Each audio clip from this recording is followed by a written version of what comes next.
Le Grand Matin Sud Radio, 7h-9h, Jean-Jacques Bourdin. Nous sommes avec Cyril Chabagnier, qui est le président de la Confédération française des travailleurs chrétiens. Cyril Chabagnier, bonjour. Bonjour. Nous sommes au cœur de l'actualité, je le disais, sur Sud Radio, puisque le Premier ministre vient de faire une déclaration à propos du conclave des retraites il y a quelques minutes, pour nous dire qu'il envisageait, qu'il fallait, qu'il poussait à la poursuite des négociations. Nous sommes près du but, dit-il. Écoutons-le.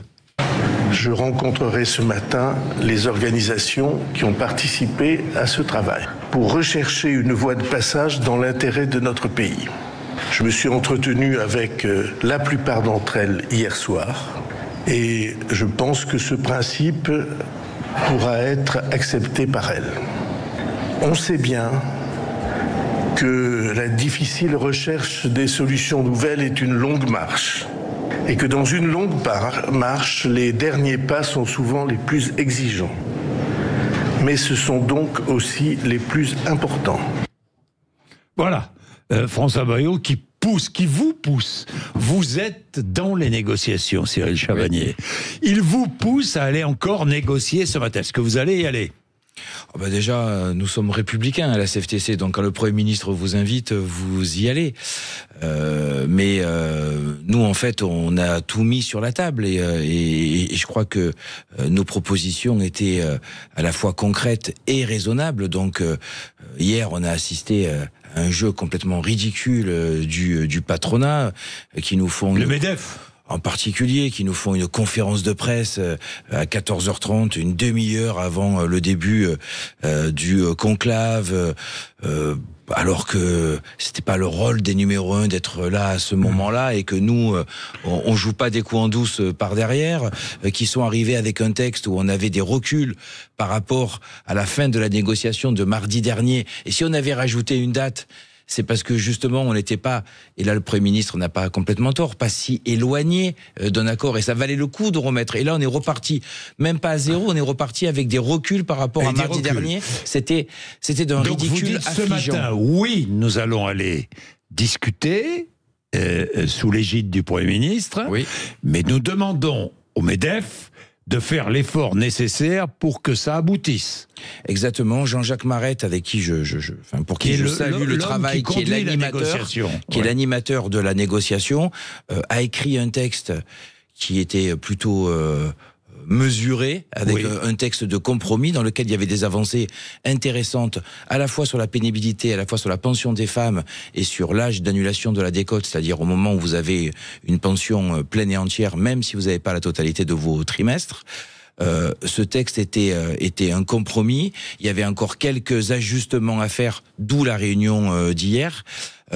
Et donc c'était un texte qui aurait pu trouver un accord. Donc ce texte-là maintenant, qui n'a pas été écrit, enfin je veux dire, on a même le patronat qui nous dit que ce texte-là a été écrit par les organisations syndicales. Franchement, c'est peu de respect pour Jean-Jacques Marette. Non, ça a été écrit par Jean-Jacques Marette suite aux entretiens en bilatéral qu'il a fait avec les uns et les autres.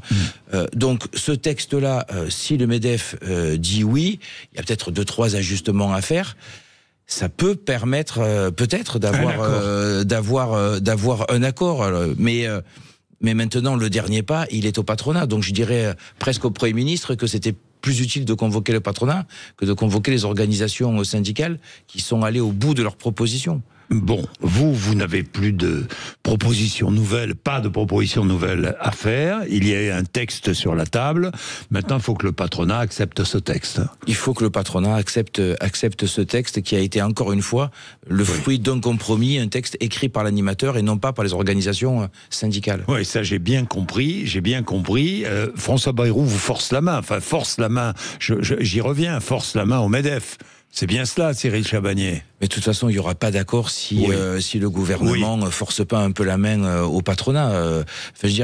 Pour trouver un accord, il faut que chacun fasse un geste. Et aujourd'hui, nous avons accepté quand même, nous les organisations syndicales et la CFTC, d'aller dans ce conclave, de négocier, accepter le fait que le combat sur les 64 ans, ce sera un combat politique qui se passera ailleurs et sûrement durant la présidentielle, mais qu'on pouvait, comme l'avait dit d'ailleurs le Premier ministre, trouver un accord partiel sur certains sujets. Et moi, franchement... Et pensez aux salariés. Mais moi, franchement, améliorer la vie des salariés en prenant en compte des nouveaux critères de pénibilité qui ont été exclus depuis une dizaine d'années, améliorer la pension des femmes, j'aurais pas l'impression d'avoir servi à rien et d'avoir vraiment, et d'avoir permis d'améliorer, parce que c'était ça le but, améliorer la loi d'Elisabeth Borne. Il faut pas oublier que s'il n'y a pas d'accord, c'est cette loi qui s'applique à 100%. Exactement. Mais Cyril Chabagnier, la CFDT, qui est le premier syndicat de France, est sur exactement le même avis que vous. Alors on est sur le même avis, c'est-à-dire on va se rendre à la négociation aujourd'hui. Nous, c'est hors de question de refaire le match. On a acté le désaccord hier soir, donc il y a un texte sur la table. On n'est pas reparti pour renégocier pendant 15 jours ou pendant un mois. Ce texte-là, soit il est accepté par le patronat, soit il est refusé. Une chose qui est sûre, c'est qu'on ne va pas refaire le match en repartant sur des négociations pendant 15 jours. Voilà, ça, c'est pendant clair. 15 jours, ça c'est clair. C'est aujourd'hui ultime chance. Où le Premier ministre convainc le patronat et le MEDEF en particulier d'accepter ce texte, où les discussions seront définitivement closes en fin de matinée. Eh bien, merci beaucoup, Cyril Chabagnier, d'avoir été avec nous ce matin. Nous sommes au cœur. Je vous l'ai dit, première réaction, tout de suite derrière les propos de François Bayrou. Merci d'avoir accepté de venir chez nous, comme ça, en direct et en studio. Il est 7h18. 7h18, rappel des titres de l'actualité avec vous, Laurie Leclerc.